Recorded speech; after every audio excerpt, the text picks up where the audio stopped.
Aren't you Patrick Starr? Yep. And this is your ID. Yep. I found this ID in this wallet. And if that's the case, this must be your wallet. That makes sense to me. Then take it. It's not my wallet. Oh, you gimbal! Take back your wallet or I'll rip your arms off! Wrong. Good people don't rip other people's arms off.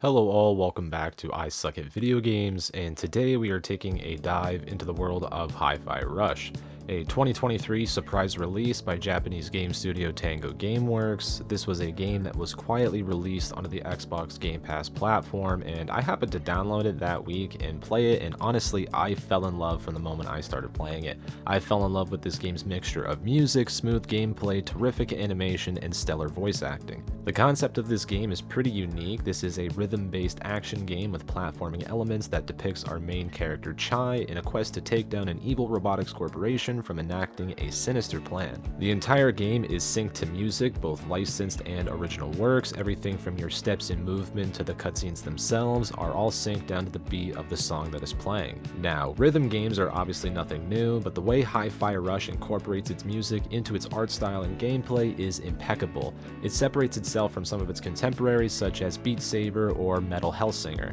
The game has this vibrant, colorful, cartoony art style that to me feels like a breath of fresh air nowadays, as it has this vibe of a 2000s era animated cartoon that I grew up with. Everything from the action down to the character interactions, the villains, and of course, its art style. The songs chosen, while for the most part are not what I normally listen to, such as something like 9 Inch Nails, they were at least implemented in an effective manner that made me really enjoy those songs even more than I would normally. I do wish they had used Lonely Boy in a better way than just the opening, but I love that song, so I'm just happy to hear it in general. I will gush about the voice acting at a later point in the video, same with the very few gripes I have with the game. As you can see, I did go back in October to my first save using the game's level selector feature to replay some of the levels. It was back then that I initially decided I would eventually make a video on Hi-Fi Rush, and here we are. I understand it's not the most current title as well, but this channel is not necessarily meant to focus on current games with a lot of buzz,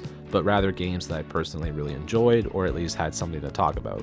That being said though, Hi-Fi Rush did receive a bit more buzz in 2024, specifically after it was unfortunately announced that Microsoft/Xbox would be shutting down a few studios, which included the makers of Hi-Fi Rush, Tango Gameworks. Now this was heartbreaking for many reasons. Obviously people are losing their jobs in the video game industry in what honestly feels like a very heartless way that's honestly becoming very common nowadays, which sucks to see. But also, Tango Gameworks was known for more than just Hi-Fi Rush, as they also developed the widely beloved Evil Within games as well. Minor foreshadowing there for later on, not gonna lie. I'll admit it was very disheartening to see a quality studio like Tango Gameworks fall victim to the aptly named Matt Booty. However though, things here had a good ending after all, as not too long after the news broke, Tango was then purchased by Korean publisher/holding company Krafton in August of 2024, along with the IP rights specifically to Hi-Fi Rush, so unfortunately nothing regarding the two Evil Within games. So, the future is uncertain, but it does seem like there was some form of a sequel in production before the purchase by Krafton, and especially the closure by Microsoft, so I hope they are still working on that, and I hope we get to have another game within the world of Hi-Fi Rush. Personally, I am unsure of how they continue the story from here and give Chai specifically something else to do, but if they make it happen, I will for sure play it. I did hear some rumblings online that apparently Krafton, the new owner of Tango, wants them to make an open world sequel, and I sincerely hope they don't do that. But with the recent turmoil surrounding Tango Gameworks and Hi-Fi Rush now covered and the entire preamble finished, as usual, before we jump into the video, please remember that this is a full-length review of the story of Hi-Fi Rush. So obviously, spoilers ahead for the entirety of the game.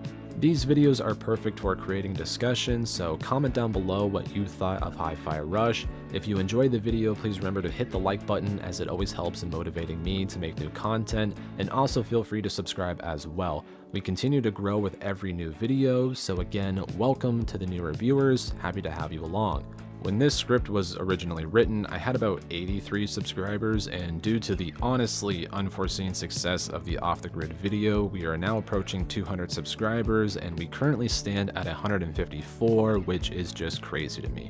So I wish to say thank you and welcome to all of the new viewers who stayed off that video and gave a like, and especially thank you to all the people who watched that video and then went and clicked on a few more on the channel, as well as pretty much every other review I've done got some extra views or engagement because of that, so I am extremely thankful. Also wish to say thank you to all the people who gave their positive feedback and especially some criticisms as well, as those are both very helpful for me to develop as a creator slash YouTuber, whatever I qualify as, so again, thank you for that as well. But enough of that and enough of me trying to suck my own dick. Let us jump into the fantastic world that is within Hi-Fi Rush. Also, I will feature some of the music that is within the game, specifically the licensed stuff. I don't make any money off these videos, so I feel like I might skirt by most of the copyright detection. I honestly don't know how it works, so fuck it, we ball. The game begins in the waiting room of the Vandelay Robotics campus, and we are immediately introduced to our air guitaring protagonist, Chai, which, actually, stop the video right here. I know I said I only had like a few gripes with the game overall, but my first one is this. All the main characters have dumb names. All like food, spice, or drink related names, such as Chai. I will not spoil the rest of them just yet, but I assure you, they are dumb. Anyways, Chai here is answering the ad for Project Armstrong, where people can volunteer to be enhanced or augmented with robotic features to help fix their medical issues or enhance themselves to achieve their dreams. I can't tell exactly, but Chai here has a broken or limp arm and dreams to be a rock star, so perhaps this implant will help him with that in some way. Like, the only way I can kind of imagine it would be like the devil robot in Futurama. Beat this!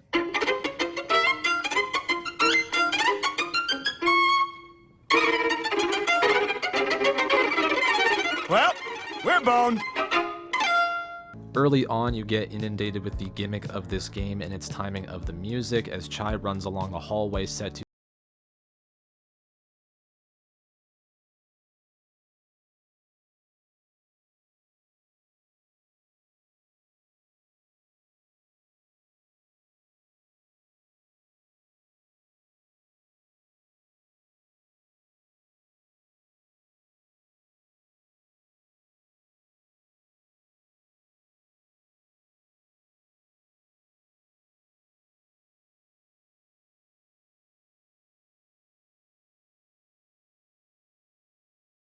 Vandelay technology! Kale Vandelay! What a historic day. You're the best of the best, and about to be even better. Thanks to our robot enhancements, Vandelay has always been about helping those in need. And you all in Project Armstrong are about to show the world just how special you can become. This opening cutscene is a beautiful flex of the art style in my opinion, as it hits this sense that is equally anime and Western animation. Like, I'm not someone who watches a lot of anime personally, but I can definitely understand the likenesses, but this game also personally reminds me a lot of something like Codename Kids Next Door, Martin Mystery, Totally Spies, or even like Team Galaxy, if anybody remembers that one. We then also get an immediate sight of who will become the game's main antagonist, and that is CEO Kale Vandelay. I probably did not have to tell you that he's the villain, you can probably tell by just looking at him. We also see this little cat on the aptly named catwalk, while Chai moves to essentially cut in line for Project Armstrong, because, I don't know, he's kind of a dick, I guess. Chai then has his belongings confiscated and is being prepared for the procedure. The one thing he does not realize though is that the enhancement he is getting is actually for garbage collecting. Also, I was not lying about Kale being the villain. The game itself does not even try to hide it like less than 5 minutes into the game.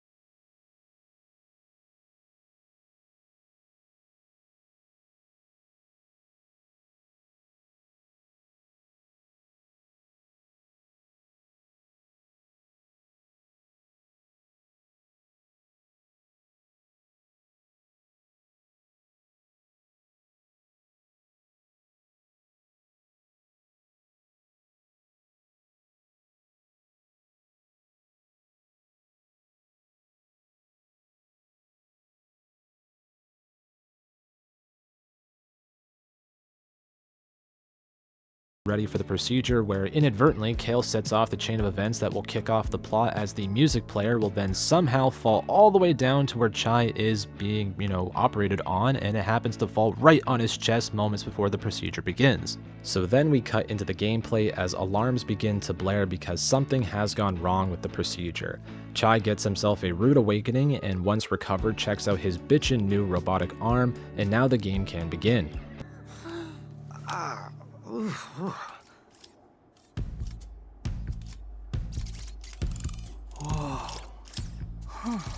error has occurred. Please proceed to the checkpoint. Okay, checkpoint. Where's that? Don't worry. Probably no big deal. Hi-Fi Rush is a game that has so much character within it that just the way they approach the opening tutorial moments of a game is just so much fun to me. Chai then manages to make his way to a checkpoint and is able to collect his clothing, and then a blast door opens up to show off the interior of the Vandalay campus, and Chai walks out just before an iPad is shoved into his face like he's my nephew at the Christmas dinner. Here is where two things are revealed. One, Chai is made aware of the fact that he was actually kitted out to magnetically pick up garbage, and it is also revealed that the music player within his chest is actually considered a foreign object, and Chai is labeled a defect. Which actually turns out he has to be terminated, which that is dark, okay. At least it leads to this gem of a joke, though. Is that a weapon? I don't think so. I think he's resisting. Wait, what?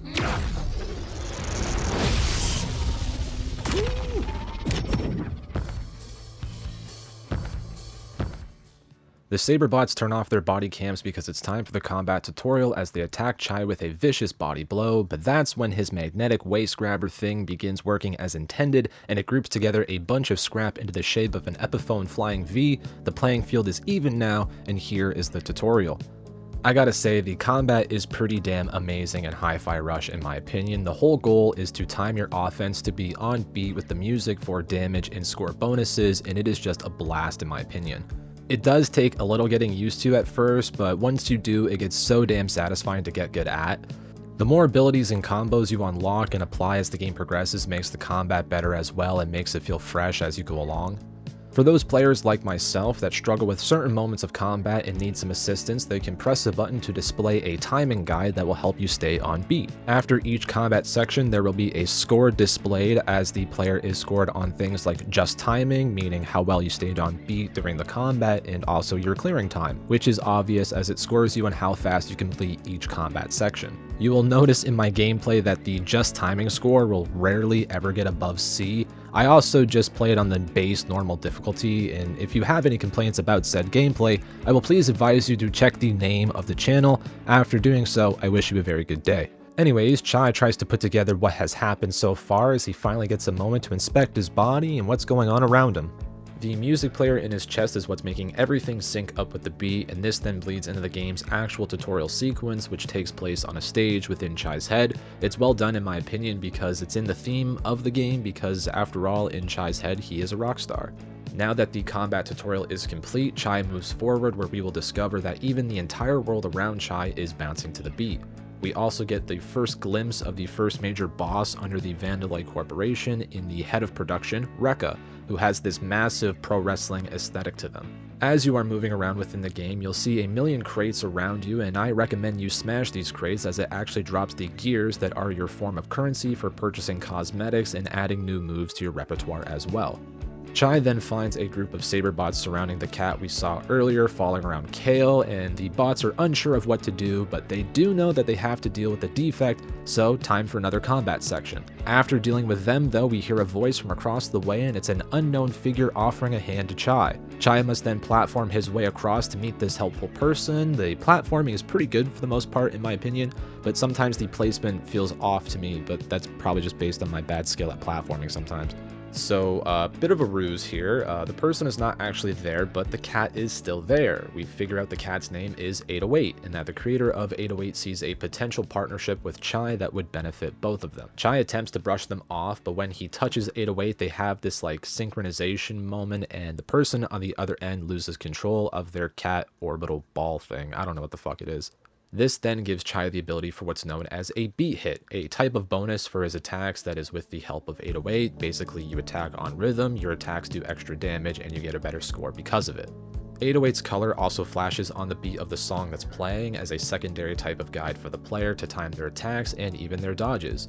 Chai continues to thrash his way through more saber bots and then comes to an opening where we can see the expansive Vandalay campus, where the voice then guides Chai where to go once more. He must make his way to the QA center to help find a way out.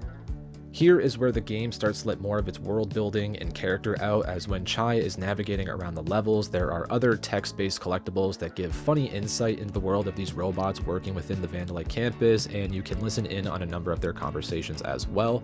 These side robots are a serious highlight. It's not a main selling point for the game by any means, but it helps with the immersion of it and helping a game stick with me personally. The robots within Hi-Fi Rush remind me a lot of the battle droids within the Clone Wars TV show, as they just have this goofiness to them, but yet people in universe still take them very seriously.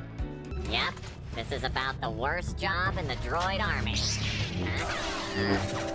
What? And it just went into overtime.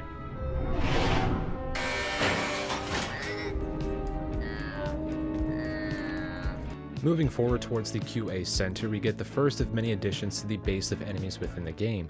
Unlike in my Evil West review where I felt like there were too many enemy types, I feel like within Hi-Fi Rush the amount of variety within enemy types is enough to keep the combat refreshing and fun as it goes along with the growth of your character's attack repertoire.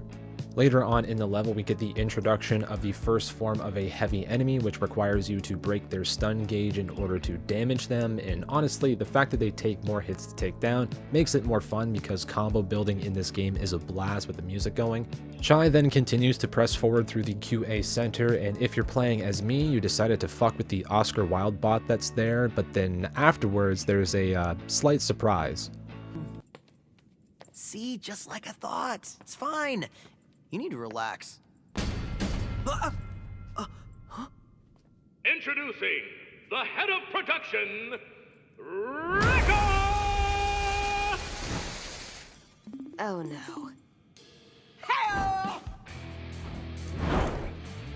There you are, man. Messing with Rekka's crew, Rekka's production. And worst of all, yeah, Rekka's perfect, no defect record! Your security tried to kill me! Project Armstrong, EULA. Fine print. Should've read it, punk. Defects get recalled. Recalled? You mean killed? Rekka ain't picked the verbs. That's for the mooks in marketing. Anyway, thanks for being dumb enough to just waltz in here. Rekka ain't gotta get her hands dirty.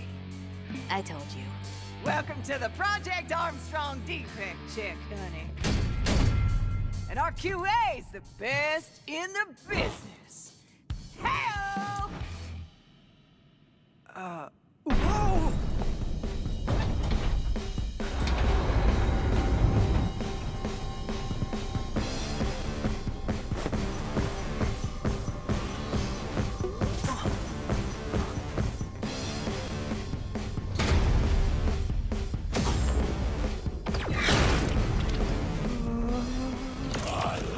Defense. That's good. I like how they taste. Oh, that's bad. Inspection level 1 million.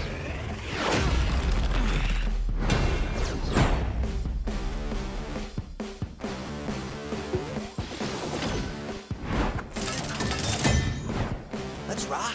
So here we get our first boss encounter with the QA1 Millbot as 1 million by 9-inch nails plays in the background. For the first encounter, it is a good one in my opinion, and once you get into the music and really pick up on the beat, the battle gets pretty easy. The boss battle borderlines becoming a little bit formulaic, but unless your boss fight is just the, Souls-like style survive and deplete the health bar, what fight isn't somewhat formulaic? You know what I mean? Like, at least they do make a funny joke of it.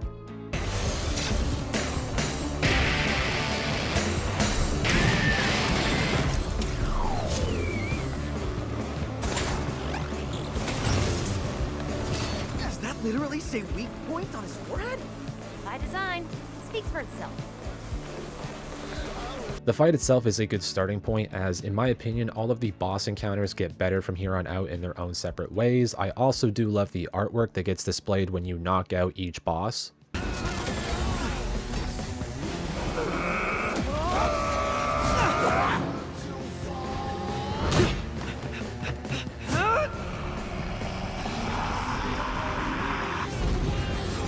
got a killer track.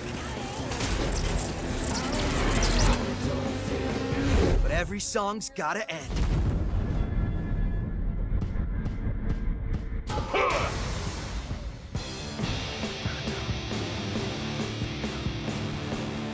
So with that, we get to the end of the first stage, or track as they're referred to here. For this video, we're going to do something similar to what we did in the Psychonauts 2 video, where I did a kind of blind ranking of the levels in the game.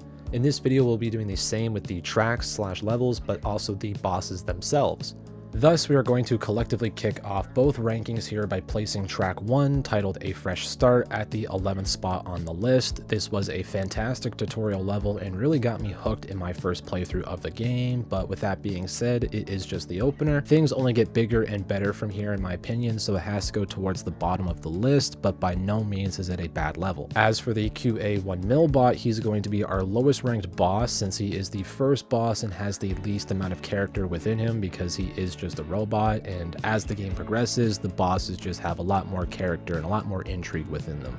Anyways, after defeating the QA1 Millbot, Chai follows 808 down into the shadowy depths because nothing bad ever happened when you followed a cat's curiosity. On cue, Chai is then grabbed and roped up in a trap, and then a figure walks into frame and we are introduced to the voice that was helping us and talking through 808 this whole time. This is Peppermint.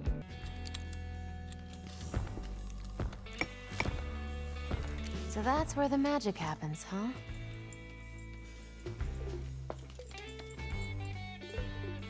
My name is Peppermint. Wait, that voice! You're the cat! 808 is my eyes and ears out there. But it looks like she's taken a liking to you. Wait, okay, she's yours! She's yours! Get up, slacker. We've got work to do.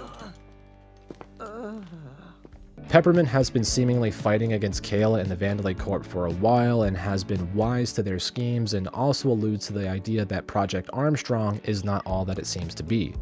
Within Project Armstrong is a protocol called Spectra, which is a top secret initiative within Vanderlei that Peppermint suspects could be malicious and enlists the help of Chai to carry out her plans. In exchange, Peppermint will make sure Chai gets off campus and off Vandalay Island. After we meet Peppermint for the first time, we are then introduced to the Hideout, a main hub of sorts where we can chill in between levels, interact with characters, talk to them and find out more about them, and more importantly, play with the cat. In the Hideout, you can also manage your progress in terms of the challenges and unlockables throughout the game.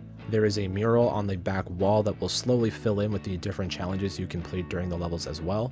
In the Hideout, you can also change the appearance of Chai and your allies within the game, but if I remember correctly, it does not fully carry over within the animated cutscenes, but rather only the in-engine cutscenes. Here, the game will also take its chance to introduce the menus for upgrades, including the chip system that can be used to give specific upgrades and ability cooldowns. This again is where the gears that you collect as currency will come in, as alongside the Armstrong chips that can be found within the levels, you combine them to kind of finish and create the upgrades you need for your character. So then once you do all that, it is time for the next step of the plan. Now that we are officially teamed up with Peppermint, it is time to discover what Spectra is. So we get our first mission report for the next track.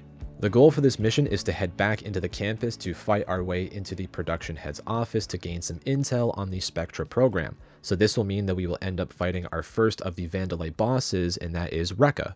There are some fun combat sections right off the bat to keep the player on its toes, and afterwards, as Chai continues throughout the level, we get more context from Peppermint on why this Spectra program could be dangerous. More specifically, Peppermint seems to know quite a lot about the organization, and also states that she has a person on the inside feeding her some reliable information, so interesting. Here in this level, we get the always lovely addition of a grappling hook mechanic, although in this situation it is simply making use of the magnetic arm to zip around the place, but also it is super helpful and fun to use in combat. With that, we get the first of many magnetic rail segments that will take Chai across the area, and you'll have to dodge basic obstacles, but for the most part they're pretty fun and I like the way they're animated. However though, Chai gets cut off by a drone that bombs the rail line he's on, sending him flying through a window, which, according to Peppermint, actually brought Chai closer to Rekka's office, so mission failed successfully, I'd say. We then get the next addition of a mechanic within Hi-Fi Rush, and that is utilizing 808's supposed temporal displacement ability to transport your allies to your position for a short moment in time to complete a specific task or assist in combat. Here, for example, you will call upon Peppermint to shoot at a blue shield so Chai can continue, and he is as shocked as I am to see how it works. Once you progress through the level and fight through more bots and platform your way to the area just outside Rekka's office, the player can take a moment to prepare themselves for the upcoming battle. Also, I cannot decide if Tango Gameworks including robots modeled after the main characters from the Evil Within games to be a witty in-joke, or if it's just like fellatiating themselves a little too much. Hard to say. So then Chai enters the room, and it is time for us to have our first big boss fight against one of the people with knowledge on Spectra. The goal is, by beating all of the sub-bosses, you will gain their access key and password to access the Spectra program and take it down. So enter the room, and here's Rekka, which honestly I cannot tell what accent the VA is going for here. At times it kind of feels like a Pacific Islander mixed with like Sergeant Slaughter or like Hacksaw Jim Duggan, I don't know.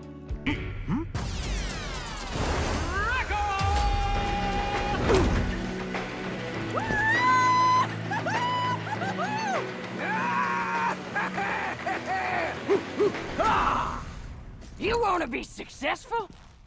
You want to be productive? Then you gotta be aggressive. And when a defect punk like you wants to run out of here, you're just asking for it. Asking for what exactly? You disrespecting me? That's it. The gloves are coming off. I can see that.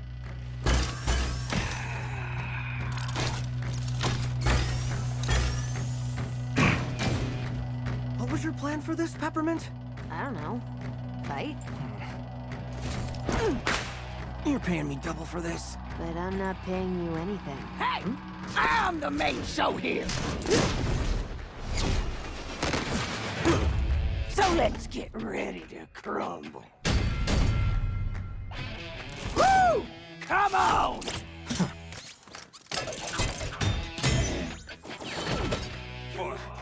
While Rekka is obviously the most physically imposing of all the bosses by design, she is probably the easiest and definitely the less structured boss fight in the game, especially of the Spectra bosses. She has a few powerful attacks, but much like the QA1 Nilbot from the first track, once you start to pick up on the song, the beat, and the tempo of it, the fight becomes much easier to complete. Overall, I think this boss battle is a fitting natural progression in terms of skill and difficulty coming at the player. It's fun, and her attack patterns give the player ample time to ring off fun attack combinations and really dwindle the health bar fast, or at the very least dodge out of the way of her attacks. Yet again, as Chai goes in for the final strike, his scrap metal guitar briefly transforms into that red flying V as he thundercunts Rekka into the stratosphere, and she literally explodes. Dropping down is her personal passkey that Peppermint grabs and takes to Rekka's console to plug it in and inspect what is inside Spectra. Wait, Spectra is designed to interface with user perception and reasoning? This gives Vandalay direct access to people's minds.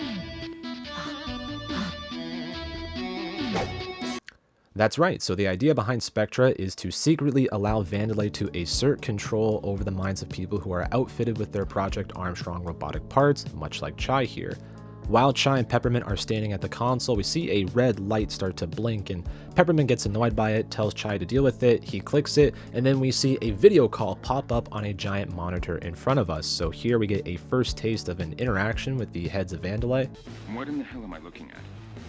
The name's Chai, not Defect. Where's Rekka?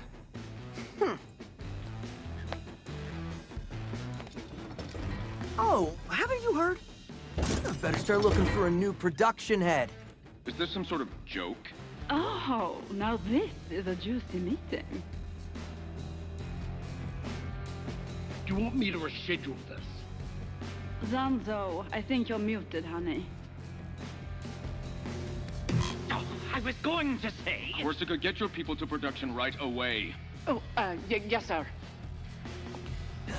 In this moment, we get a sense of their personalities and get an interesting reaction from Kale when he hears about Peppermint going up against Vandalay. Peppermint gets mad at Chai for blowing her cover, so I guess she is known by Vandalay for doing stuff like this in the past. The level does end back at the hideout with Peppermint furious that her cover was blown, and more specifically now Vandalay knows that people are aware of what they're up to with Spectra. Peppermint also decides to give the more simple-minded Chai a direct explanation of why Spectra is a bad thing.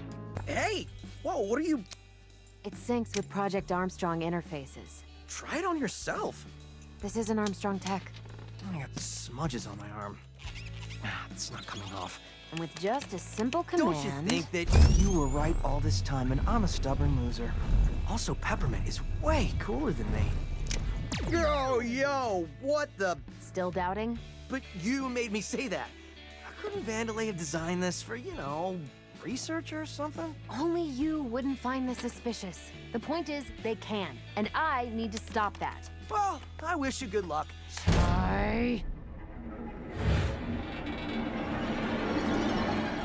But I have no idea how to get off this island and feel a little responsible for messing things up. Great. You're hereby a member of my organization. Cool. Our own little weird indie three-piece. Also, now that we are back at the hideout, I will take this time to rank both the level and the boss encounter with Rekka. The level itself is not anything crazy, as it's still letting the player get their feet wet in the world and its story while also getting into the groove of its combat mechanics. But that being said, it also introduced the magnetic grappling hook mechanic, and for that I'm always thankful. I love a good grappling hook in a game. It also had a fun boss fight at the end, which in terms of the plot was a major step forward. So with those two things together, we'll place the level titled Power Up at the number 6 position on the list. As for the boss fight with Rekka, it is fairly middling to me. It was not a standout in terms of difficulty, nor was it too easy. It felt perfect for the first true test of Chai and the player's strength, and the fight itself was also pretty fun. Thus, Rekka will go directly into the lower mid card at our 5th overall ranking. From there, we then set in motion the next step of the plan, which is to take down the next underboss of Vandalay, and that is Zanzo, who is the head of research and development. The R&D lab is located deep underground in an area that uses lava as an energy source, so naturally this level is titled Trial by Volcanic Fire. The goal? Simple. Break into Zanzo's office through the AI labs and download Spectra and destroy it once and for all. Simple enough, right? Well, not so much. You'll see. The design of this level is pretty cool. The added environment hazard of lava shooting around the combat areas can be a little annoying, but for the most part it's very easy to avoid. Obviously, this level does continue the steady drip feed of new enemies throughout the game. It's cool and all, but I absolutely hate one of them. If you have happened to watch the other reviews on this channel, you'll understand why in a moment. The first one though, not so bad honestly. It's just a larger robot that deploys a sword made from the same energy that is used by Peppermint. It also has a shield ability because of course it does. Not too hard to deal with, especially once you unlock the ability to parry, which is coming up. Also, it is worth mentioning that pretty much all of the larger robots that are not modeled after an animal or anything all sound like Arnold Schwarzenegger. Like, they're not voiced by him, but it is a clear as day Arnold impression, or at the very least Jorgen von Strangen, who in and of itself was an Arnold reference, so I find it pretty funny. Hey, you!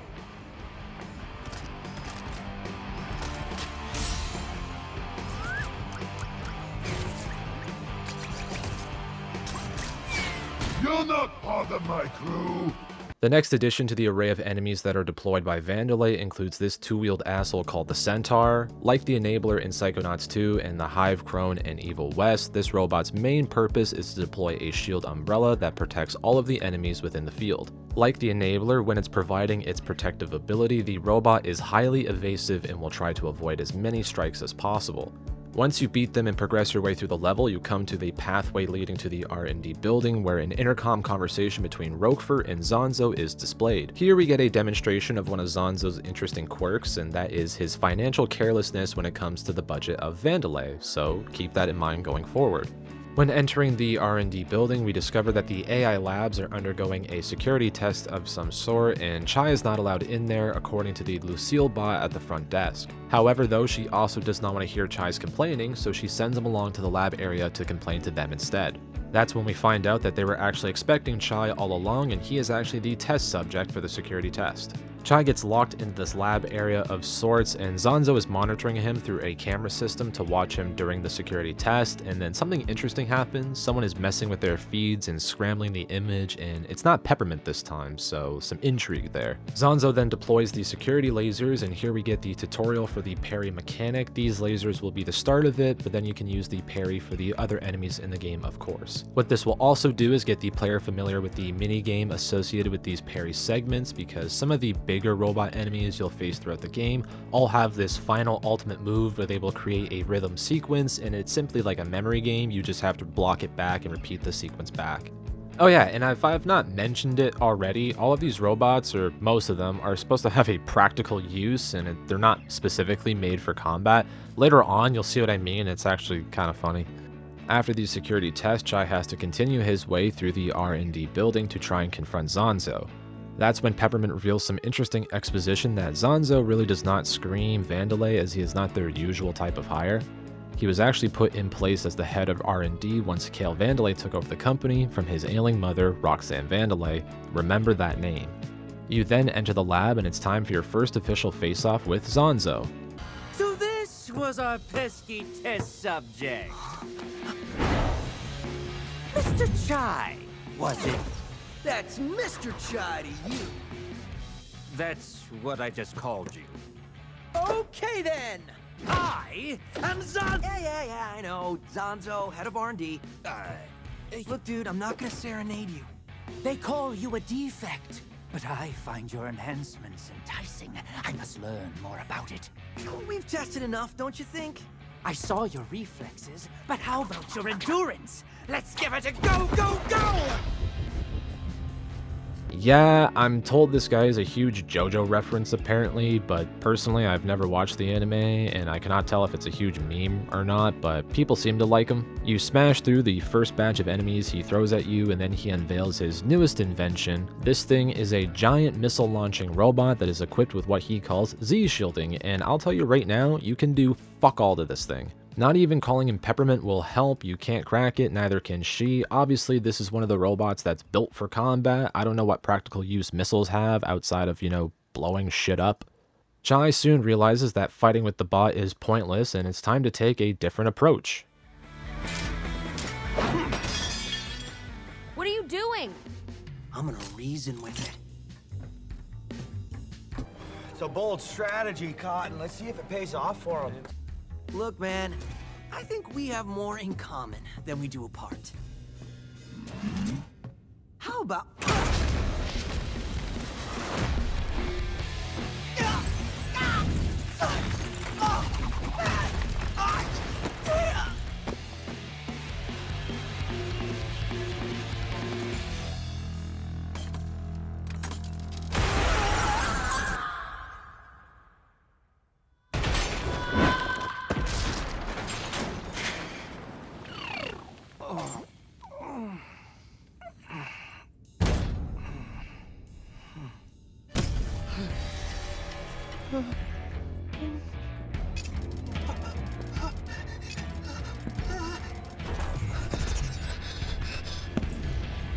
I've been looking for you.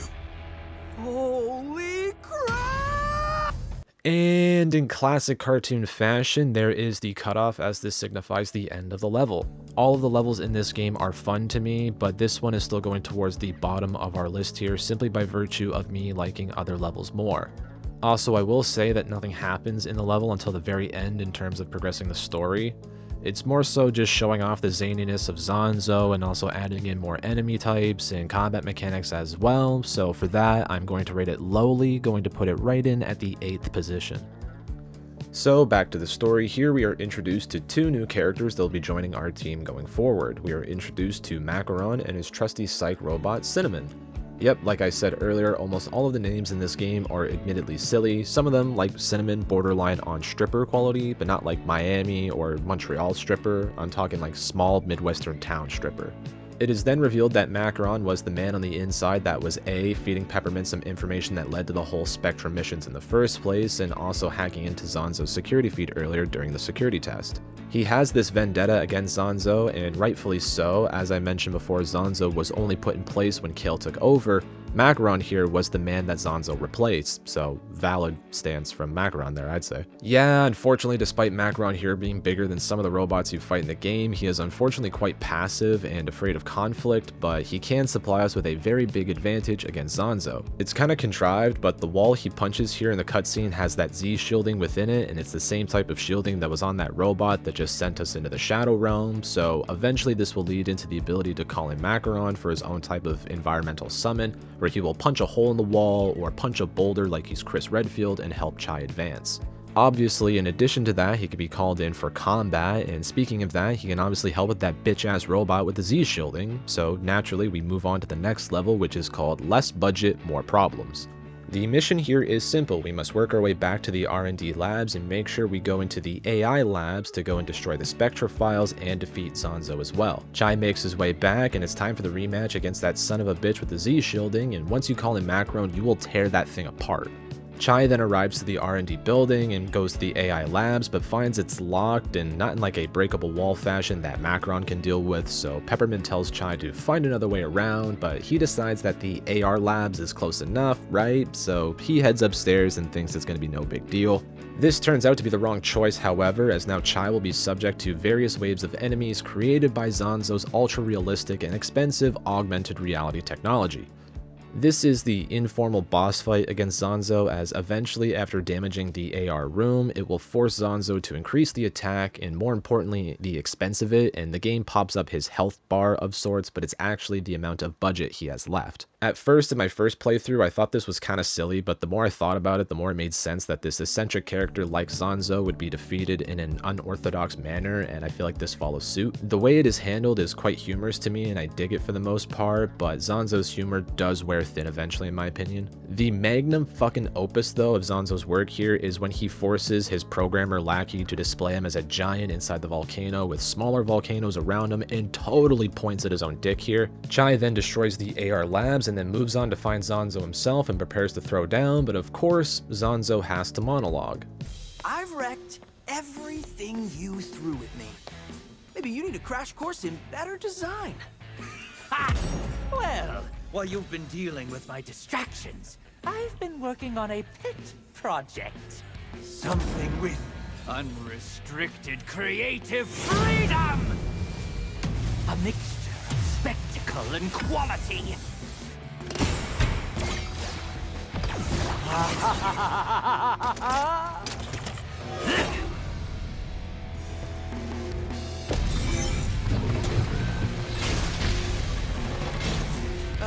Peppermint?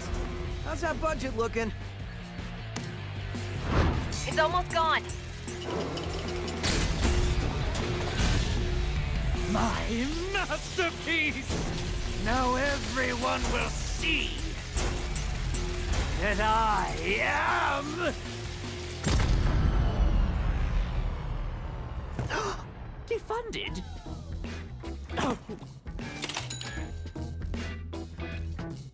Don't just stand there. Finish him. Oh, right. So there you have it. He unveils a gigantic fucking robot, but is defeated by being defunded, and he is devastated. Devastated enough to make an attempt on Chai's life before he is swiftly defeated. So they then take his access key and log into his computer, and Macron suggests that since Zanzo is a key figure in the creation of Spectra, he will probably have it locked away in some encrypted file, but it's actually just on his desktop. Great security there. It tells us pretty much what we already know. Spectra is indeed going to be used for mind control, and it is ready for activation. However, we cannot destroy it just yet, as the characters discover that we need the passkeys from all the bosses to open the files and destroy them. We have 2 down, so that means we have 4 more to go, and just at that moment, we get a surprise visit from Kale himself, accompanied by Corsica, the head of security. The record stops here. We know all about Spectra, Kale. You're not getting away with it. No one is washing my brain. Cute. But you're in my facility surrounded by security. And you. I thought we were done. Yet here you are. Shall I take them in, sir? Yes, of course I want you to take them in. Why else would I bring you with... Can we just one... Sorry, just take a second. So the level will end with the characters making a run for it, with a fun sequence featuring some licensed music from Number Girl, a band from Japan. Chai plans to create a diversion since the security bots are after him, and he tells his friends to meet him back at the hideout, so we get another fun rail section as Chai makes an escape. However, Chai fails to realize that the rails he was using would lead him right back to the R&D department, where he is promptly cut off by Corsica. Chai is then talked down to by Kale as he plans to interrogate Chai to get information regarding the whereabouts of his accomplices, and Kale then wishes to throw Chai directly into the furnace himself. This brings an end to the level, which means it's time to give it a ranking. Overall, it's a fun level due to the concept of the boss fight itself. The only knock I kinda have against it is that it's just the same area as the previous level. I prefer it when a game can have aesthetically diverse levels, or at the very least spread the similar ones out. I understand he's going back to have to fight Zanzo, but I feel like you could have made the thing the same level. So with that being said, the level Less Budget More Problems will find itself in the 5th place spot on our rankings because of its fun plot and characters as well, and here the plot is taking its first major step now that the main mechanics of the game are now explained. As for Zanzo, as a boss fight, it is hard to discuss because you do not actually get to fight Zanzo himself. You fight a bunch of augmented reality robots, and you won by just bankrupting his department. However though, due to it being unique and genuinely a pretty fun boss fight for the most part, and with Zanzo being, well, Zanzo, his fight is going to go right up to number 3 on my list. That may be controversial, but I found it fun, and it's my list, so I don't know what to tell you. Moving forward with the story, Chai seems to think that he has made it back to the hideout with his friends, but he was actually choked at by Corsica back on that platform and is currently being held for questioning by her. Chai then attempts to get into the head of Corsica by confronting her about Spectra. It is made very clear by her response that Corsica is not entirely up to date with the information regarding Spectra and has been kept in the dark. She says it's just a simple firmware update, but Chai tells her to look into the fact that she does not have full access to the files, which is concerning because she is the head of security after all. This seemingly works because she leaves the room shortly after being caught off guard by what Chai said.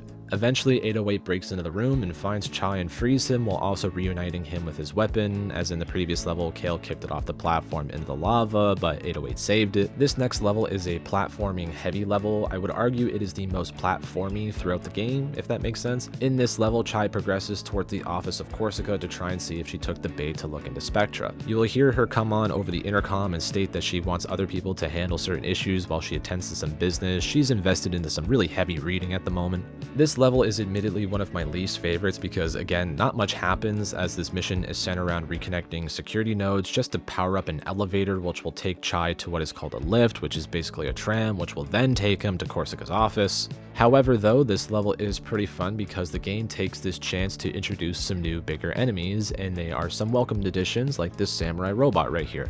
Chai finally gets all of the nodes connected, and the elevator is now powered up and ready to take us closer to Corsica. Of course, this is no simple transition, as this is going to be a bit of a blitz section as Chai is stuck on the elevator, so naturally enemies will begin to appear. Including but not limited to, here is a new addition to the army of enemies within the game. We have the Vulture. This is a hard-hitting and fast-moving bot that can counter the one mechanic you would quickly think to use against it, and that is your magnetic grappling hook. Should you try to connect to it with your grapple hook and attack it in midair, it will grab you with its talons talons and throw you to the ground, so you have to stun it and then attack away. And that is it. That is the level. That is track 5. It is incredibly short and it feels like a lull, and for that reason it's going to go right to the last place spot on the list because it is at a point in the story that is just about to hit its next beat, so I don't know why they just don't, again, make it all one level. Up next though is another shorter level, but I will give this one a pass for the fun setup, and the entire sequence as a whole has a bit of a better payoff than the previous one. This level is entitled Lift Me Up. The level is simple. Once it begins, you just have to survive and defend yourself from waves of enemies jumping onto the tram, and in my opinion, it's a lot of fun. There are some sections with some environmental hazards in the form of construction debris that you'll have to dodge. Eventually they will try to stop you with the brakes and you'll have to destroy those to continue the ride to your destination, but now this thing will not slow down. So Peppermint decides to derail the tram, and for like the 8th time I wonder how Chai is not dead, as he is lucky he does not exist in the Happy Tree Friends universe. I will say though, I do love this bit right here. Lift is running a bit late. I'm sure they'll be here.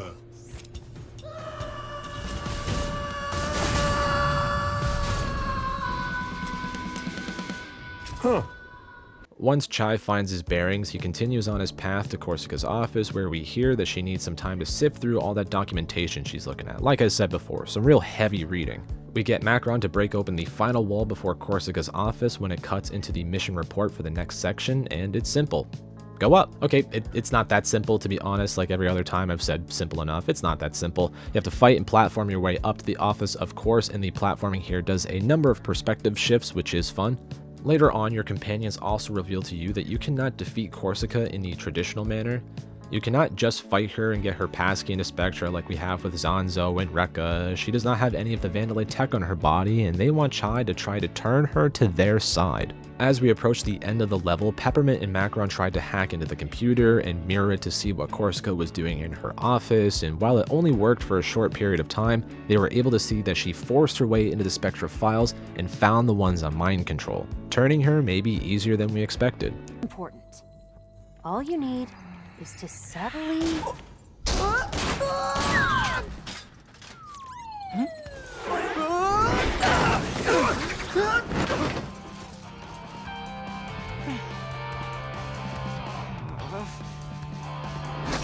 What the?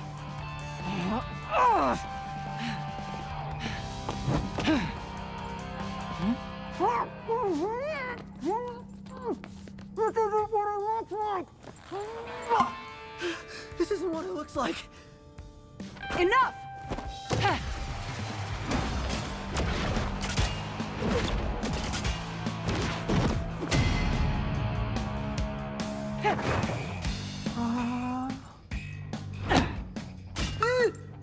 So what does it look like? That I just want to talk? I think all my defenses did my talking for me. All I heard was a lot of meh. Mr. Chai, do not escalate. You are such an idiot. Oh, this is bad. Finally, we make it to Corsica's office, so here we are now getting the boss battle of sorts with Corsica. The group wants Chai to talk it out and not directly fight her. Chai, however, can't seem to stop talking shit. I worked hard for this job. I won't just give it up. What are you doing this for? Kale? What does it matter? He doesn't care about you. Otherwise, he wouldn't have kept you in the dark. You don't know that. I know you're not like the others, Corsica. You can feel something's wrong. Chai, you are surprisingly convincing. De-escalating. Well, I think we may have a chance. Or are you just too oblivious to figure that out? Oh, come on! That's it. Now I'm mad.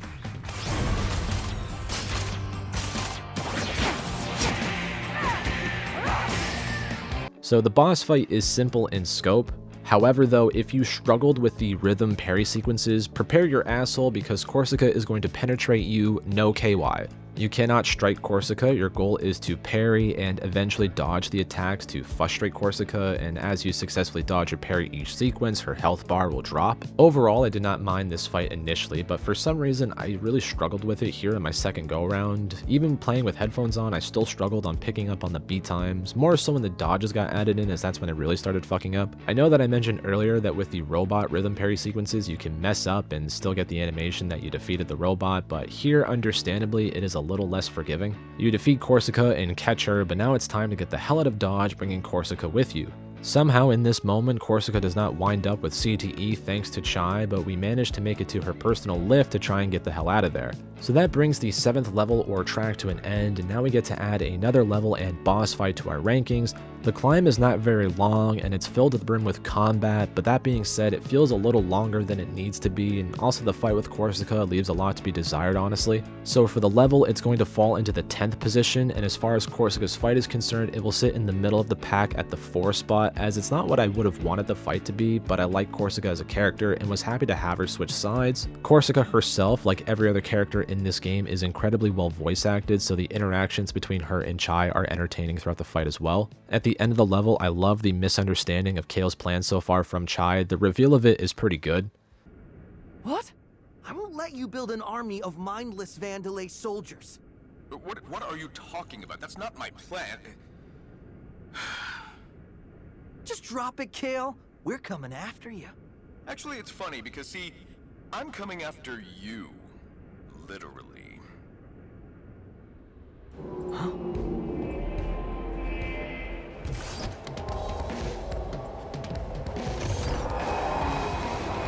Oh, you'd never understand the potential of Spectra.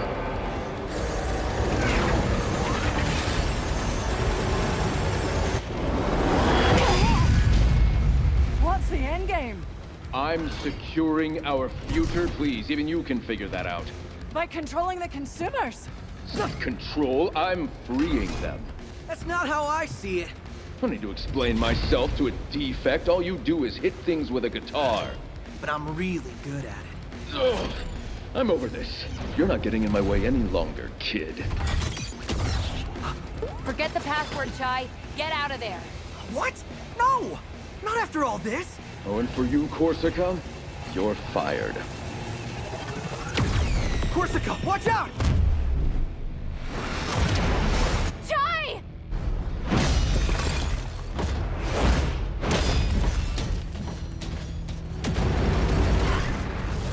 Fired? Oh, should have used the flamethrower. Better what there's always next time. When I said that I was shocked that Chai somehow had not died yet, it would appear that Corsica herself was not entirely so lucky, as she had a fatal wound that was repaired by Peppermint and Cinnamon. So now she has some robotic enhancements, and she is grateful for the team for saving her life, and she vows to help the team after reading up on Spectra, and especially after Kale's betrayal.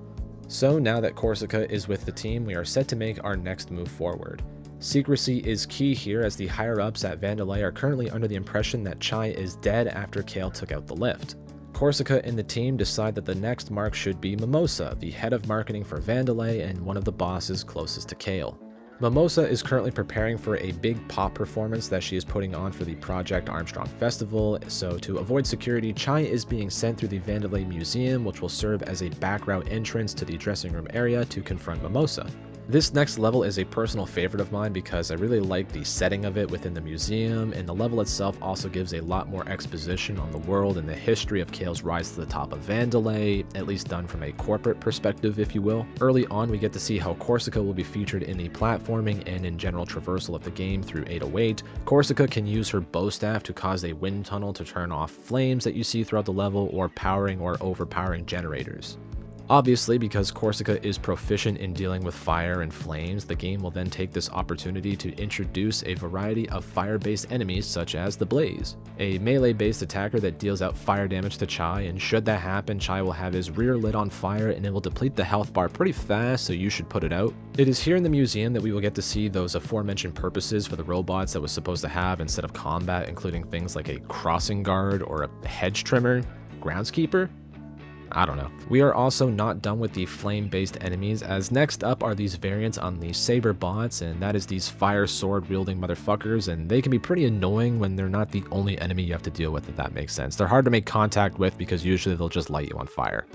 We then enter a room, and here the jig is up. Mimosa discovers that Chai survived after Kale thought he was killed, and we have our first sort of face-to-face with Mimosa, and Corsica gets some words in as well. This level has probably the most difficult platforming within the game, but that is mostly due to it having more environmental hazards and gimmicks you have to deal with, such as like a time limit with Corsica's abilities. It is fun, a tad annoying, yeah, but it helps shake things up and keep things refreshing, as especially platforming should not be the same thing, throughout the whole game. Also interesting to point out that Peppermint here has been displaying a thorough annoyance with everything she sees within the museum so far. And right at the end, before we make our way to the backstage area to go and confront Mimosa, we get some more answers for our story.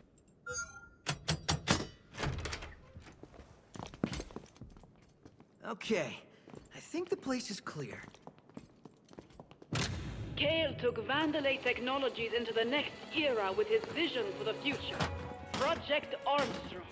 He single-handedly developed the robotic limb system, taking the world's biggest technological empire directly into our hearts and minds.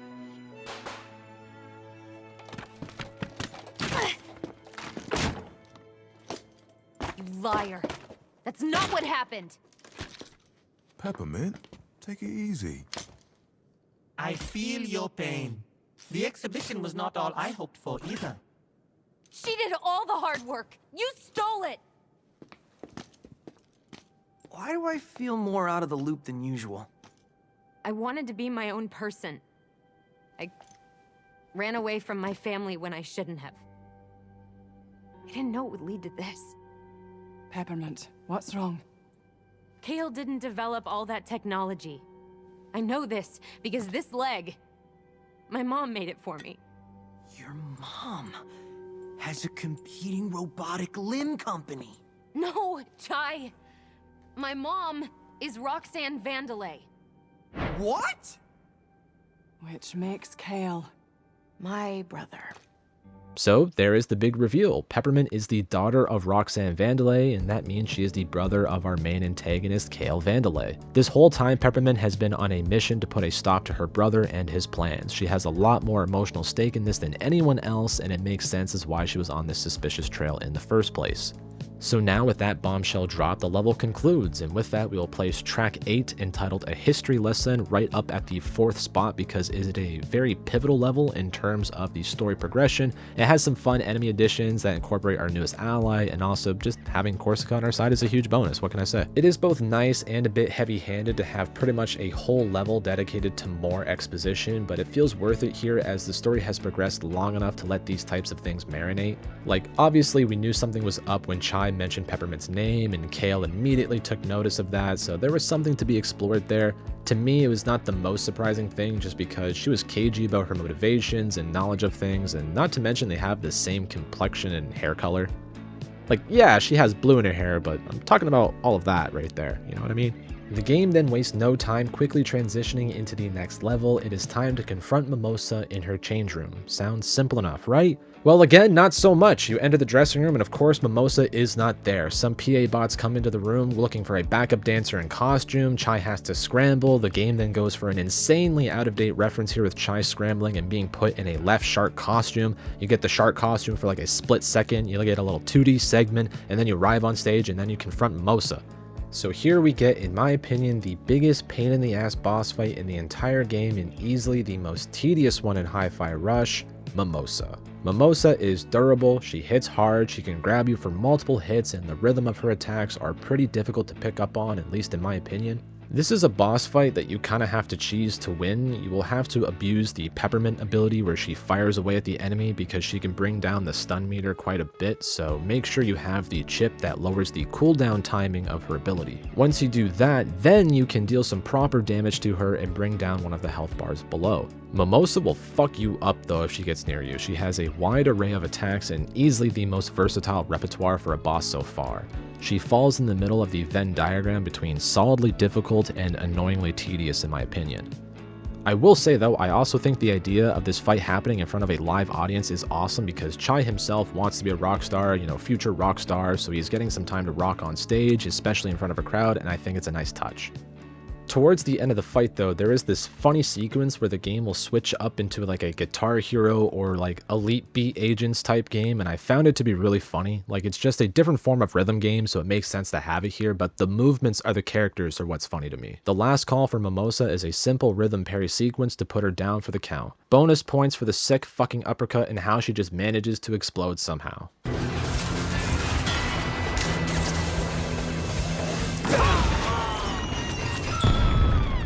I don't know why these people keep exploding, but they do.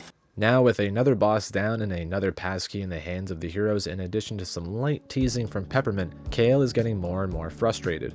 Now that boss fight is the entire level, so it is kind of hard to put it on the list. Now obviously the other short levels got put low because of that, but also given how tedious and how regimented this boss fight was, I do not blame them for making the boss fight the entire level.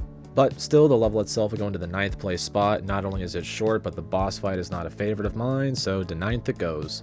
That being said, Mimosa herself is my least favorite of the underboss fights, so it's going to go right into the 6th position under the QA1 Millbot. She is not a bad fight, she is tough enough for it to feel like a satisfying challenge, but it's a tad too tedious in my opinion, so it's going at the bottom of the list. It's just the one level that has the least amount of like replay factor. I don't really look forward to replaying that one. The next boss fight, bit of a different story. Only 3 levels remaining, and it is the best 3 levels in the game in my opinion. And up next we have track 10, known as a master plan. Here we must take on the head of finance, Roquefort. Though apparently Roquefort has the tower sealed up tight, the big V in the middle of the Vandalay campus, so how is Chai going to get in the building? What is the master plan after all?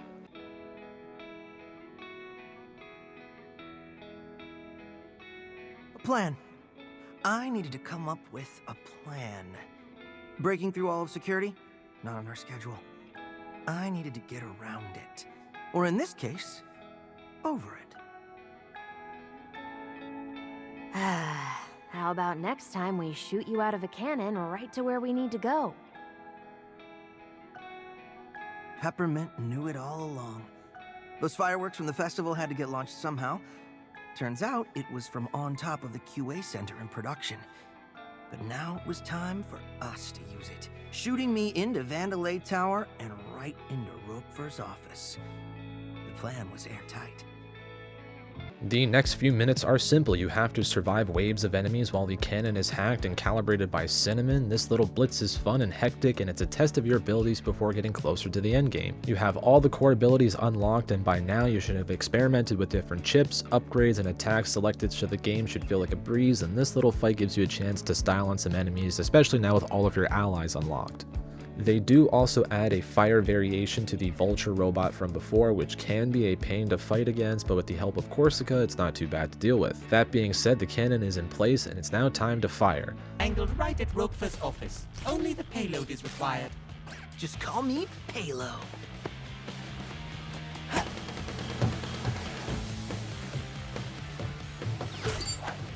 This is the greatest plan ever! This is the dumbest plan ever. Let's hope this works.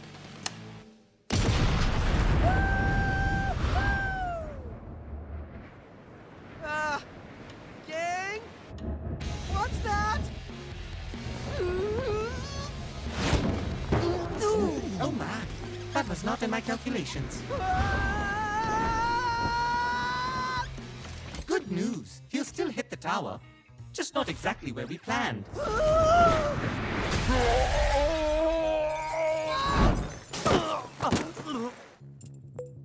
Well, I'm in. I hope no one noticed.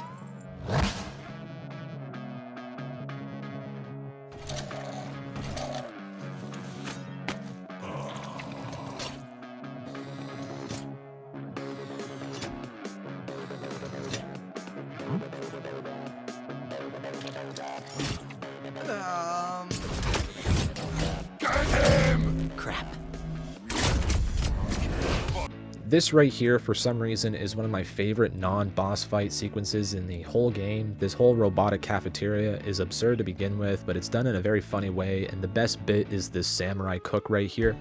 After that, we get a fun series of combat sections that is very similar to what we have seen in previous levels. It is repetitive, but the art style of the levels, in particular to this one with the wide open atrium with all of these various platforms with different combos of enemies, is very enjoyable in my opinion.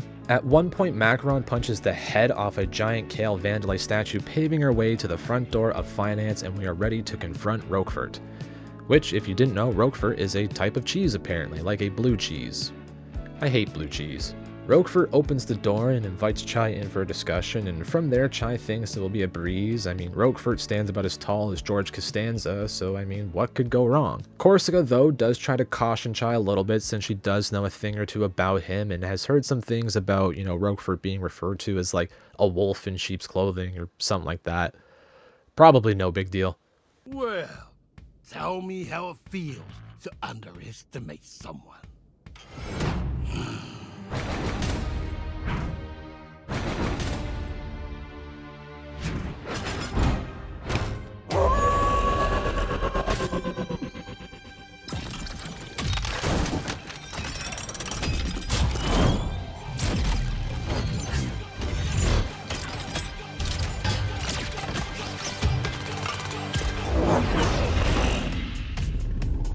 Hey, guys. Where's confidence now, kid? Corsica, that wolf thing was not an expression!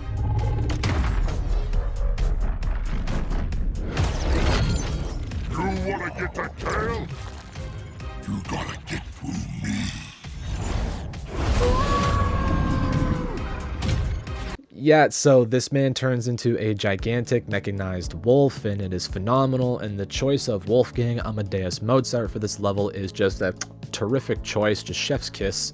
Also, my friend pointed out that Roquefort looks like a giant furry lawyer, and that I can't get out of my head. I also find it kind of funny. The fight itself is pretty fun and presents a great big challenge, as Roquefort understandably can wreck your shit pretty quickly. The one major drawback to this boss battle, in my opinion, is simply the fact that when you get Roquefort down to like a quarter of his health bar, he will temporarily revert back to his non-furry form and is just a mostly defenseless older man. I thought at first maybe Chai will do some like interrogation, he'll grab him, question him, do some little scare tactics. Nah, you will have to chase down this old man and beat him. The most he will do is deploy a Z shield, but it still feels like I'm wailing on Frank Reynolds. The second stage I really like because now you're fighting in this Scrooge McDuck level money pit, and it's just this great thing to me. I can't explain it, it's just a good setting. His attacks change up moderately, but the main thing is that he will dive into the layers of coin and then jump out to attack you, and you just have to hide near one of the items that stick out, such as this giant fist.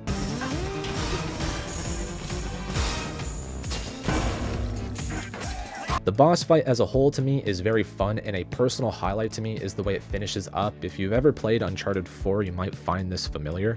That brings us towards the end of the level, but really quickly I wanted to throw both the level and the boss fight right into our rankings before moving forward. It should come to nobody's surprise that this boss fight and the level are both going into number 1 on both charts.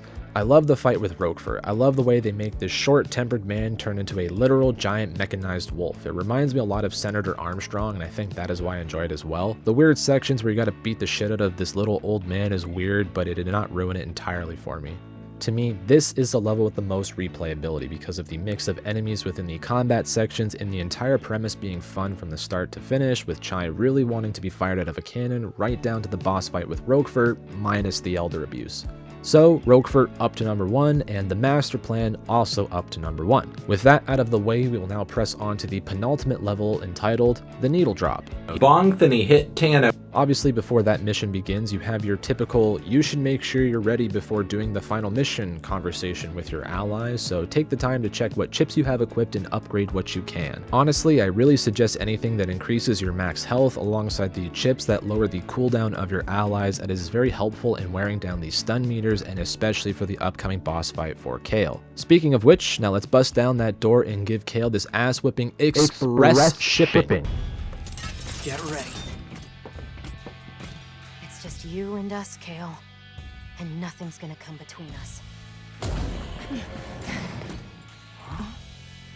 Mom? Peppermint? You're here? I never left.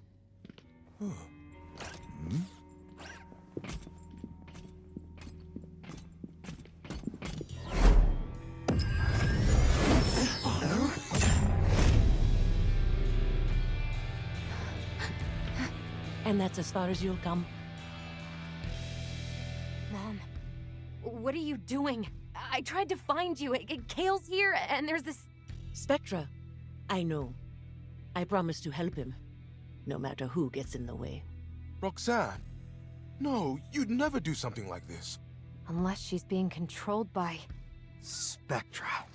Kale's finest work, and able to seduce even the most stubborn of minds. You used it on your own mother. Well, how else could I have gotten this job? I wasn't Mommy's favorite. Let her... That's right, Roxanne Vandelay has been alive all this time. The game has said she fell ill and has since been missing, and the game wants you to feel like she passed away, but here she is. It is also then revealed that Kale had perfected and tested the capabilities of Spectra on her by controlling her mind and allowing him to take over the company and put Spectra into Project Armstrong. I will say I find the reveal of Kale's motivation to be both funny but also anticlimactic. He is not using this to create an army of mindless robots and humans at his disposal, he is simply using it to make people buy his stuff. Take out the need for those pesky marketers and actually having to tend to consumer needs when you can just mind control them into buying whatever you make. So here we have reached our bottom point. The crew locked behind a force field and Kale is off to put Spectra online, but that's when Chai has an idea. He is going to match the sonic frequency of the shield and hope to overload it. This is also where the story is going to approach its emotional points. It's now the mom of Peppermint is involved and the situation is quickly becoming dire. So while Chai is doing the button sequences, there are some words of encouragement from his friends. Miraculously though, this idea works. The group is now on the way to get Kale, and with it comes probably my favorite usage of the music within the game, and it comes with Joy Formidable's Whirring, and it's just fantastic. Some of y'all may recognize this song from the sample of Lonely Island's YOLO many years ago. This will be the one time I make the most of the fact that I am an unmonetized channel and will feature as much musical gameplay here as possible because it is incredible stuff.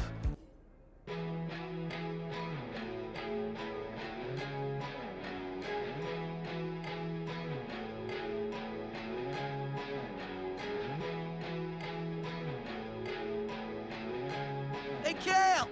We got beef! Okay, screw this. Do what you need to do, just stop them.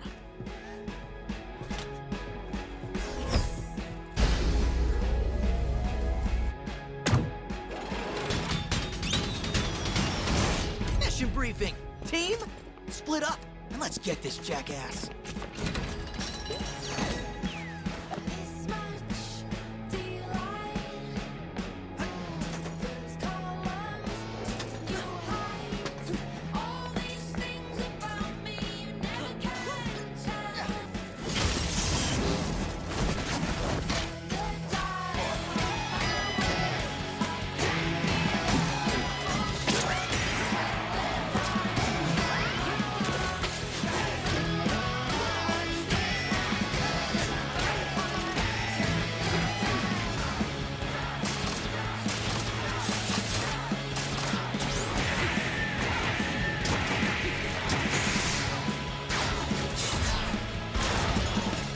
Of course, this level also will bring in its theme of friendship, as each of your allies will help Chai move forward in the level. Things seem simple enough so far, right? Naturally though, what brings down the giant death robot? None other than the power of friendship, of course, as your friends aid you in taking down the giant robot being piloted by Kale. The cannon arm of the robot was disconnected and can be used against the robot, but Chai can't use it himself, so who else to save the day? Cinnamon! Rightfully so, as he does the least out of all of them, and he's the only ally without the ability to be called in within traversal or even combat, so he connects the arm and fires away. They fire a beam of energy at the bot as it tries to grab them, but a giant explosion occurs, and again, somehow everyone is fine, but somehow Cinnamon loses all but one of his limbs. Cinnamon will be okay, but the robot has been defeated as the last line of defense before Kale, and that is the end of the 11th track. The level called the Needle Drop will land right at the number 2 spot. This gets the spot solely because of the emotional weight in the beginning, as the themes of friendship and family are coming to the forefront, and to me it is handled quite well. The voice acting really carries the emotional sentiment, everybody flat out kills it. Speaking of Needle Drop, the choice of Whirring by the Joy Formidable is fantastic, and what is funny is I never would have assumed this song could be used in this battle setting. It does not immediately give me those vibes, and I commend Tango Gameworks for their ability to use a lot of songs that you would not necessarily think to put in a rhythm action game. So that will only leave us with one more level and one more boss battle. So right now we are going to throw them both in their respective lists, with the final level called Curate the Future going into the 3rd place spot. Kale, he's going into the 2nd place spot for the boss list. He is a good fight, a decently difficult fight, but he was just not my favorite. Roquefort's fight to me is just hard to beat because it was just so much fun, so Kale just has to go number 2. Speaking of which, let's get into the final fight with Kale Vandelay. The backing track to this fight is The Perfect Drug by 9 Inch Nails. Not a huge fan of their stuff personally, but the game really made it grow on me. Kale tries to talk shit, separates Chai from his friends, and then tries to get Chai to become his pawn via the mind control thanks to the Armstrong robotics in his arm. But with a little fun section where you get to control 808 the cat and save Chai from the mind control, the final boss fight can then begin. The final boss fight with Kale feels just right in my opinion. He has been talked up a lot and he is both equally tough and easy at the same time. Like, he has high-tech weaponry like a rich tech CEO would, but does not necessarily make the most of it in combat like a rich tech CEO would. In my opinion, there is an appropriate level of drama to this fight as well, with Kale getting more frustrated with the more Chai succeeds, and his attack patterns will change, obviously becoming more frenetic and hard-hitting. The 2nd stage will require Chai to utilize his allies and teamwork to disable certain appendages that Kale has that are similar to the tech seen on some of the robot enemies throughout the game. Kale is not done there, however, as he also has a final 3rd stage. The 3rd stage is understandably the hardest of them all, given the fact that he is now at his strongest and fastest in this last stanza.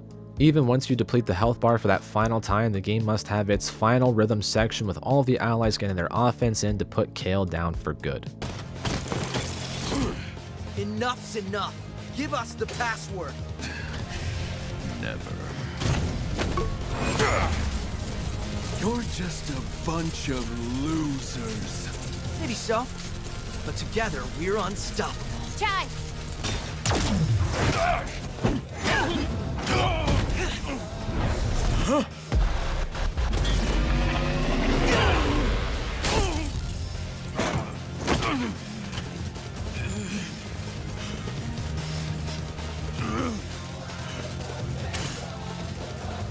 This is just too much work.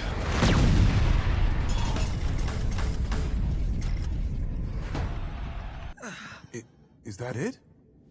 I think so.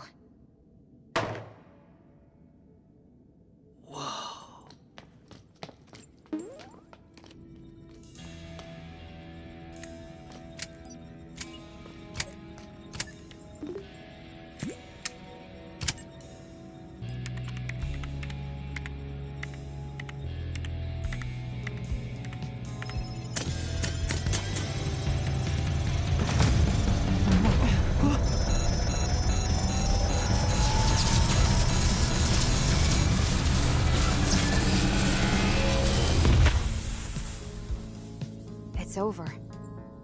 This is just a bunch of scrap metal now. I was worried there for a second, but I knew you could do it.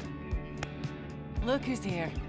I'll assume by the damage done that Mr. Chai was involved.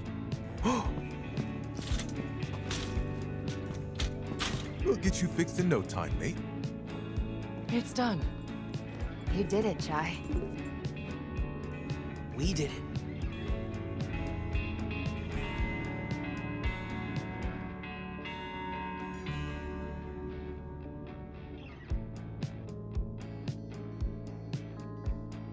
I apologize for putting you through all this. Nothing we couldn't handle, Miss Vandelay. I won't make the same mistakes again. If possible, I'd like to make it up. It would be an honor to work for the company. The real Vandelay that I admired. And we will welcome you with open arms. Oh, Macaron. After all these years, it's so good to see you at my side again. You should have done something sooner. Known things went right, Roxanne. You made it right. That's what matters. And our team needs you back leading development. Got a new partner, too. While it might not look it, I had quite a fun adventure coming to meet you.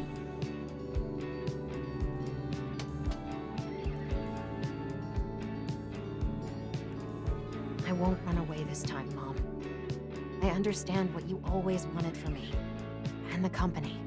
Peppermint, you need to do things your own way.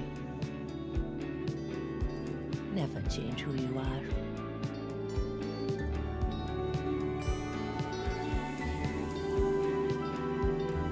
I think we have a lot of catching up to do. I'd like that a lot. Ah, Chai. I'd love to help, but don't quite think I, fit a job description. So maybe I should see myself out. Chai, I think you know yourself, that you are special, making the most of what was handed to you and making a difference. I think that's the kind of attitude we need here right now. And Project Armstrong needs an ambassador, a leader, a real rock star. Are you interested?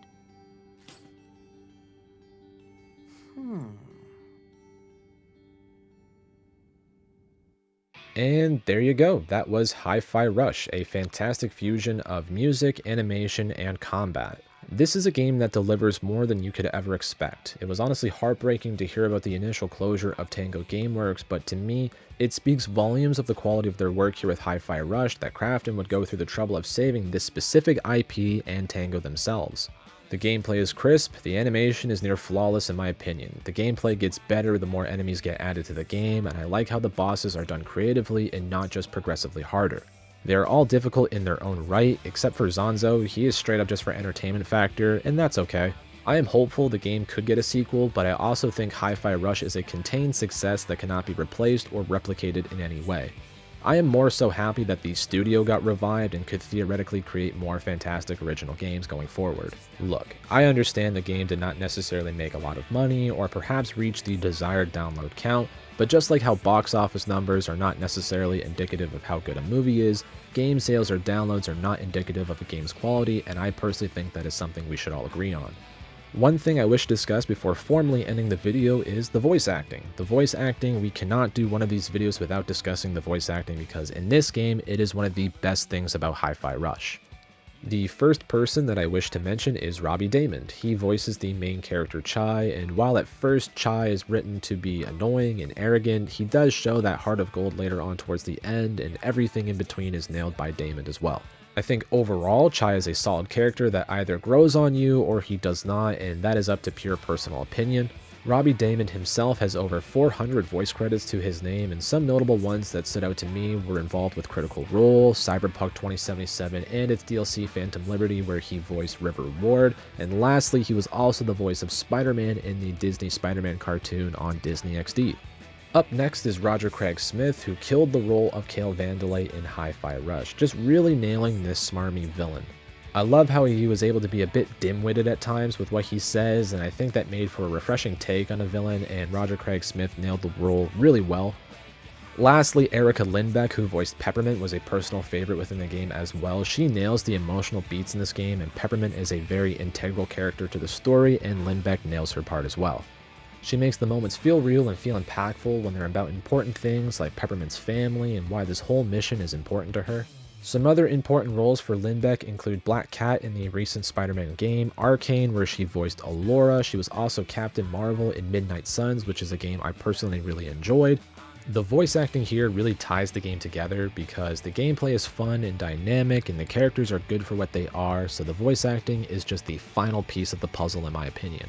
So with that being said, to give the game a score out of 10, I would give it a bold 9 out of 10. The reason that stops it from being a 10 is that some of the humor does not always land for me and can be groan-worthy at times, and also music taste is subjective. I feel like it is understandable for anyone to say, they should have used this song or that song. So yeah, I would have preferred better songs in the game, or at the very least some more licensed tracks. There are more original tracks than licensed songs in the game. I understand that gets expensive, however, so it's not a huge deal. Otherwise, the game is near flawless, as in my opinion it has some of the smoothest combat and gameplay I have played recently, and I'm telling you, playing this game with a solid pair of headphones is a great idea. So that brings us to the end of the video. Let me know what you think of Hi-Fi Rush down below in the comments, and let me know what songs you feel like could have been used in-game or should be used in a potential sequel. Before we go, please remember to like the video if you enjoyed it or happen to enjoy Hi-Fi Rush as much as I do. If you really enjoyed the video, I would appreciate it if you hit the subscribe button. We keep growing with every new piece of content, and the last video on Off the Grid really blew up for me, so that's awesome to see. I welcome all the new people, and especially if you happen to be watching to this point of this video, I really appreciate you. With that being said, that is it for me here. I will see you guys later. The next long form review on this channel will be on Indiana Jones in the Great Circle, and I'm thinking of trying another commentary video essay on the channel, either on Call of Duty Infinite Warfare or Marvel's Midnight Suns. Either way, 2 games recently I've been playing and have some ideas that could be worth making a video about. So the Off the Grid video did really well and people seem to like that style of video from me, so might as well give it another shot soon. So let me know what you think of that, and as always, I hope you have yourself a great day. So, you're actually gonna learn how to play guitar? Yeah, gotta practice. Need a backup job, just in case this doesn't work out.